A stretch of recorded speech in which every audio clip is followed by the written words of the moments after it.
আসসালামু আলাইকুম রহমতুল্লাহ বরকাত। অনলাইনে কোরআন শিক্ষা পর্ব 10-এ আপনাদের সবাইকে স্বাগতম। পর্ব 9-এর পরবর্তী অংশ থেকেই আমরা আলোচনা শুরু করছি। চলুন আলোচনা শুরু করা যাক। পর্ব 9-তে এখানে আলোচনা শেষ হয়েছিল। তো আমি বলেছিলাম যে তাসদীদের আলোচনা পরবর্তী সময় দেখানো হবে। তো আমরা এই কলকলা পর্যন্ত পড়েছিলাম। এরপরে তাসদীদ, আসলে তাসদীদটা কি দেখুন।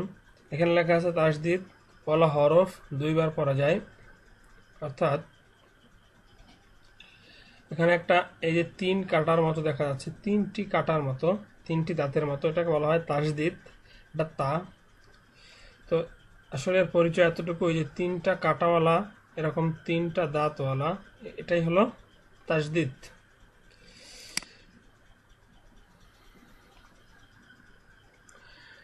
এখানে লেখা আছে, এটা পড়ে নেবেন। আমি বলি আসলে যে তাসদীদওয়ালা হরফটা প্রথমে তার ডান পাশের যে হরফটি থাকবে তার সাথে একবার উচ্চারণ হবে, এবং একা একা তার উপরে যে হরকত থাকবে সেটা দিয়ে আরেকবার উচ্চারণটা এরকম যে এখানে হামজা, আমরা আগেই পড়ে আসছি যে আলিফের উপরে জবর জের অথবা পেশ হলে সেটা হামজা হয়ে যায়। তো হামজা তা জবর আত, তা জবর তা, আত্তা। তাহলে কি হলো যে ডানের হরফ হামজা, হামজা তা এর সাথে একবার করলো হামজা তা জবর আত, হলো একবার আত, আর তা জবর তা, আত্তা দুইবার। ঠিক একইভাবে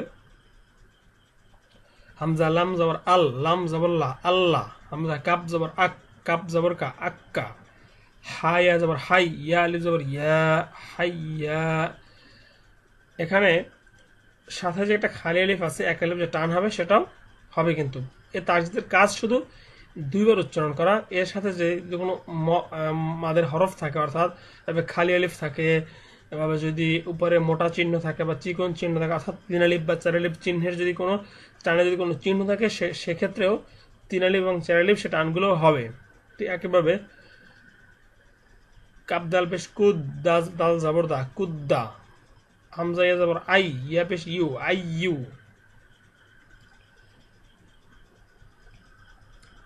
হাজের হি, হা সজের হিস, হা সজের হিস, সদ আলিফ জবর স, হিস স। জাল্লাম জবর জাল, লাম জাবল্লা, জাল্লা, জাল্লা। র জাল পেশ রুজ, জাল পেশ জু, রুজ, রুজ, রুজু। হামজা র জবর আর, র হা জবর রহ, আর রহ। ওয়াও তো জবর ওয়াত, তয়া জবর তই, অতই। ইয়াজের হি, অতই। এখানে কিন্তু দুটি তাসদীদ দেখুন। এই অ প্রথমে তোয়াকে ধরছে, কি হলো অ ত জবর ওয়াত। আবার তোয়ার পরে যে তাসদীদ আছে, এই আবার যে হরকত আছে, এই হরকতটার মাধ্যমে এই ইয়াকে ধরবে, ওয়াত তয়া জবর তয়, অতই ইয়াজের ই, অতই। ঠিক এভাবেই তাসদীদের ব্যবহার।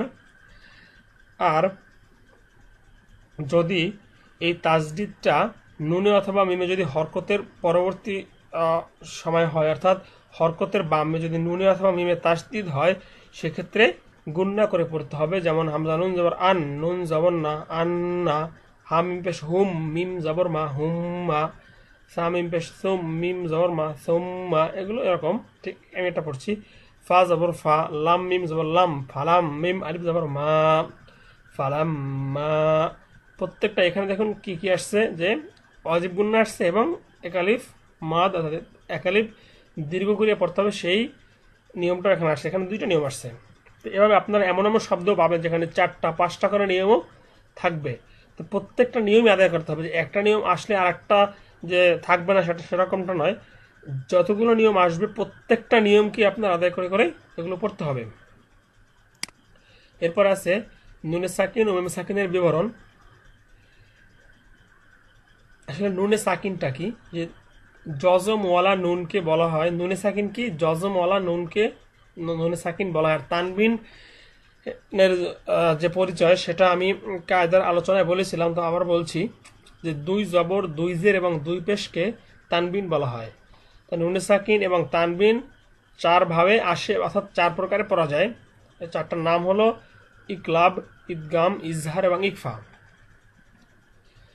তো আসলে এগুলো একটু অন্যরকম মনে হচ্ছে আপনাদের কাছে, তো আশা করি আলোচনার শেষে আর এগুলো থাকবে না, সবগুলো স্পষ্ট হবে। তো আসলে নুনে সাকিনটা কি, যে জজম ওয়ালা নুনটাই হলো নুনে সাকিন, আর তানবিন দুই জবর দুই দুই পেশ। নুনে সাকিন এবং তানবিন চার প্রকার ভাষা, এগুলো কি আসলে?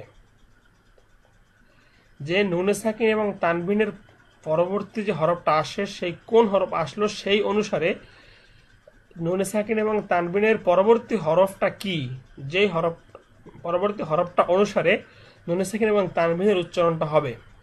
তো আসুন দেখি চারটাকে বলা হয়েছে ইকলাব, ইদগাম, ইজহার, ইখফা। ইকলাবের হরফ একটি, অর্থাৎ ইকলাব যেটাকে বলা হয়েছে সেটাকে বলা হয়েছে একটি হরফ, অর্থাৎ বা যদি নুনে সাকিন অথবা তানবিনের পরে আসে একটি নিয়ম। ইদগাম আর একটা যে নিয়ম আছে, যে যদি নুনে সাকিন এবং তানবিনের পরে ইয়া, র, মিম, লাম, অনুন এই চারটি হরফ যদি আসে সেক্ষেত্রে একটি নিয়ম। নিয়মগুলো আমি বলছি। ঠিক একই ঈদগাম আবার দুই প্রকার। ঈদগামে বা গুন্না, ব্লা গুন্না। বা অর্থ সহকারে, বেলা অর্থ ব্যতীত। তো গুন্না সহকারে হবে এই চারটা, ইয়ামি, মনুন। আর যদি এই দুইটি আসে, র এবং লাম আসে নুনে সাকিন এবং তানবিনের পরে, সেক্ষেত্রে প্লা গুন্না হরফ, অর্থাৎ গুন্না সারা পড়তে হবে। ইজহার হরফ ছয়টি, হামজা, হা, আইন, হা, গইন। অর্থাৎ আমরা যে তিনটি মাখরাজ পড়েছি, 1 নম্বর মাখরাজ, 2 নম্বর মাখরাজ এবং 3 নম্বর মাখরাজ, সেই তিনটি মাখরাজের যে হরফগুলো আছে সেগুলো বলা হয় ইজহার। ইজহার শব্দের অর্থ হল স্পষ্ট, জাহের, ইজহার। ইকফা, ইকফা হরফ আছে এখানে 15টি। তাসা, জিম, দাল, জাল, জা, সিন, শিন, সদ্দ, তজা, ফা, কফ, কাফ। এগুলো আসলে একরকম নিয়ম। তো আসুন আগে এই হরফগুলো আমাকে মনে রাখতে হবে আসলে কোনটার কি হরফ, কোনটার কি হরফ। যেমন ওই পৃষ্ঠা আমরা দেখে আসছি যে ইকলাব হরফ একটি, বা, এবং ঈদগাম হরফ 6টি, আরা, মিম, লাম, অনুন। আবার ঈদগাম গুন্না সহকারে হবে 4টি, গুন্না সারা 2টি। আবার ইজহার হরফ হামজা, হা, আইন, হা, গইন, খ। আর ইকফার যে 15টি হরফ সেটি হলো তাসা, জিমদাল, জালজা, সিনশিন, সদ্দ, তজ, ফা, কফ, কাফ। এখানে আছে 29টি হরফ। 29টি হরফ যদি নুনে সাকিন এবং তানবিনের পরে এই হরফগুলো আসে, তাহলে এক একটার ক্ষেত্রে এক এক রকম হবে। সেটা কিরকম হবে? ইকলাব অর্থ কি? বদলায় পড়া। ইকলাব শব্দের অর্থ হলো বদলায় পড়া, অর্থাৎ নুনে সাকিন এবং তানবিনের পরে যদি বা আসে, বা হয়, তখন সেই ক্ষেত্রে তানবিনকে নুনে সাকিন এবং তানবিন, অর্থাৎ নুনে সাকিন এবং তানবিনকে মিম দ্বারা পরিবর্তন করিয়া গুণ সহ পড়তে হবে, হ্যাঁ ইকলাব বলা হয়। যেমন মিম নুন জের মিন, বা আইন জবর বা, দাল জের দি। এখানে দেখো নুনে সাকিন এবার বা, পরের শব্দই বা আসছে। তো এক্ষেত্রে হওয়ার কথা ছিল মিন বাদি, তো আসলে কিন্তু মিন বাদি পড়লে এটা ভুল হবে। এখানে এই নুনে সাকিনকে মিম দ্বারা পরিবর্তন করতে হবে। এমনকি এখানে মনে করতে হবে যে মিমে সাকিন, নুনে সাকিন নয়, এখানে মিমে সাকিন, মিম বাদি। তারপরে সামিউন বাসির, এখানে তানবিনের পর দেখুন বা, এ কারণে এখানে সামি হবে, উনকে অর্থাৎ মিম দ্বারা পরিবর্তন করতে হবে। এখানে আছে আইন দুই পেশ উন, এখানে হবে সামি অন ছিল, এখানে মিম দ্বারা পরিবর্তন। ঠিক একইভাবে লায়ুন বাজান না, এখানে হবে লায়ুম, ইয়া মিম। এখানে মনে করতে হবে যে এটা মিম আছে, তাহলে মিম দ্বারা পরিবর্তন হবে ইয়া মিম পেশ ইউম, সামি আইন দুই পেশ এখানে হতে হবে আইন মিম দুই পেশ এরকম। ঠিক একইভাবে লানাস ফাআন ছিল, এখানে হবে লানাস ফাআম, মিম দ্বারা পরিবর্তন, যেহেতু বা আসছে। এরকম হাজারো শব্দ আপনারা পবিত্র কুরআনুল কারীমের ভিতরে আপনারা পাবেন। তো সেই ক্ষেত্রে এটা মনে রাখতে হবে যে বা আসলেই যদি নুনে সাকিন এবং তানবিন কি, নুনে সাকিন কি, নুনে সাকিনটা হলো জজম ওয়ালা নুন, আর তানবিনটা হলো 2 জবর 2 জের এবং 2 পেশ, এটা হলো তানবিন। এর পরে যদি বা আসে, যদি শব্দ শেষে এগুলো থাকে, অর্থাৎ শব্দের মাঝখানে থাকে, তাহলেও যদি এরপরে যদি বা আসে, যদি যেমন শব্দের শেষে তানবিন হলো এবং পরবর্তী শব্দ শুরুতে বা, এক্ষেত্রেও পরিবর্তন করতে হবে। এবং যদি শব্দের মাঝখানে আসে, যেমন এখানে শব্দের শেষে আসছে, এটা শব্দের শেষে আসছে, এখন এখানে শব্দের শেষে, এই যে এটা কিন্তু শব্দের মাঝখানে।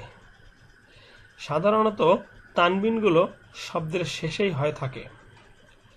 এবার আসি ঈদগাম। ঈদগাম শব্দের অর্থ মিলাইয়া পড়া,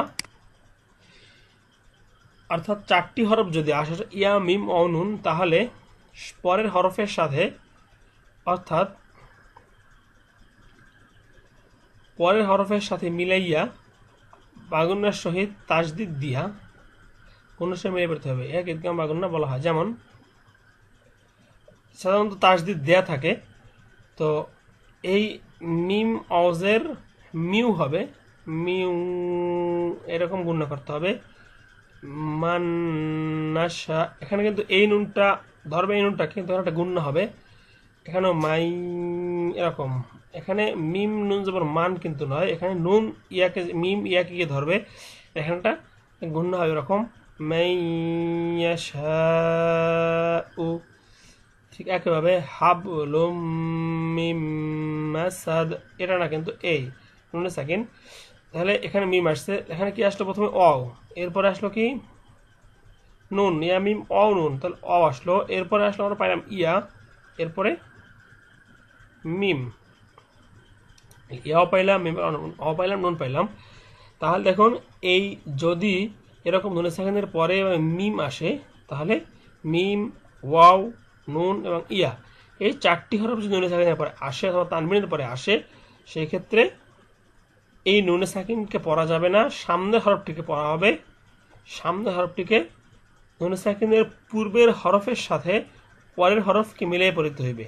অর্থাৎ দেখুন পূর্বের হরফ কি আছে মিম, এই মিমকে এই নুনের সহিত মিলাইয়া গুণনা সহকারে পড়তে হবে।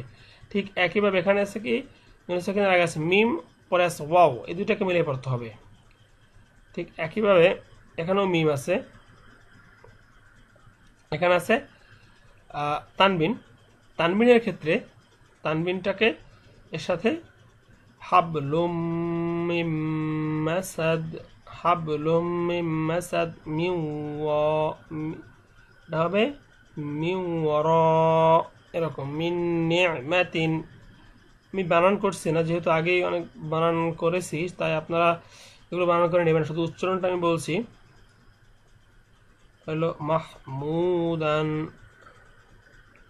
এখান থেকে মাকামাম, এই তানবিনের পরে মিম আসছে। এবার খয়রুম মিম, তানবিনের পরে মিম। তাহলে আমরা বা গুন্নাটা দেখলাম। এরপর ব্লা গুন্না, অর্থাৎ ব্লা শব্দের অর্থ বালা বা ব্লা। ব্লা শব্দের অর্থ হলো গুন্না সারা, ব্লা গুন্না শব্দের অর্থ গুন্না সারা। নিয়ম একই হবে, শুধুমাত্র গুন্নাটা হবে না।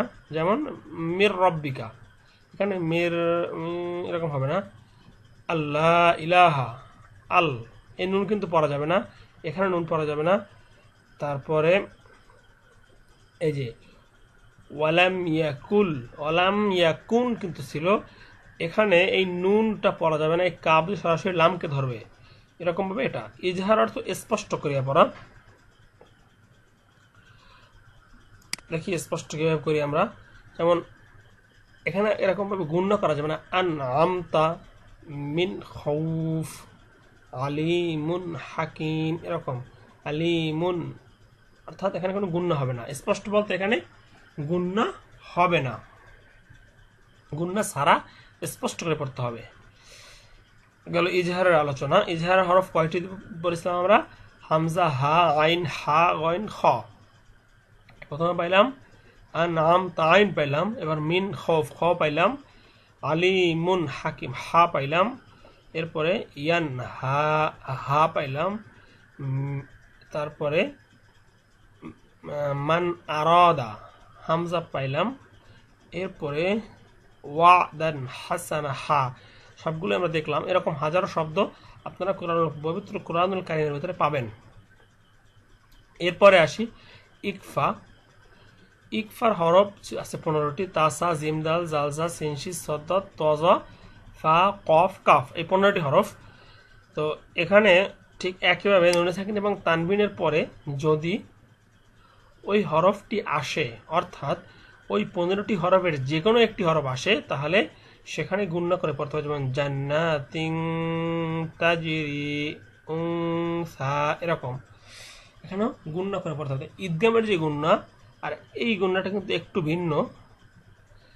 ওখানে যদি তাসদিদ দিয়ে গুণনা করতে হবে, এখানে কিন্তু তাসদিদ নেই, শুধুমাত্র এই দেখুন এখানে কয়টা আমাদের নিয়ম আসছে। জান্না, প্রথমে গুণনা, এরপরে একালিফ টান, একালিফ দীর্ঘ, এরপরে ইকফা আসছে। তাহলে কটা হলো? 1, 2, 3টা। জান্নাতিন তাজরি। তারপরে উনসা, এখানেও দুইটা নিয়ম আসছে, এরকম ভাবে আপনারা দেখবেন ভালোভাবে। উনজিলা মিন সিজিল মিন দুনিল্লাহি মিন শাররি আন সালাতিহিম মিন দরি'in ইয়ানতালিকু ইয়ানজুরুনা আনফুসাহুম আলিমান কদিরা। ঠিক এরকম ভাবে তো মিমে সাকিনের বিবরণ এই আলোচনাটা ইনশাআল্লাহ আগামী টিউটোরিয়াল আমরা করব। তো আজকের টিউটোরিয়াল এ পর্যন্তই। যদি টিউটোরিয়াল ভালো লাগে আপনার এবং আগামী পর্বের টিউটোরিয়ালগুলো দেখতে চান, তাহলে আপনারা চ্যানেলে সাবস্ক্রাইব করতে ভুলবেন না। আগামী পর্বের টিউটোরিয়াল দেখার আমন্ত্রণ জানিয়ে আজকের টিউটোরিয়াল এখানেই শেষ করছি। আসসালামু আলাইকুম ওয়া রাহমাতুল্লাহি।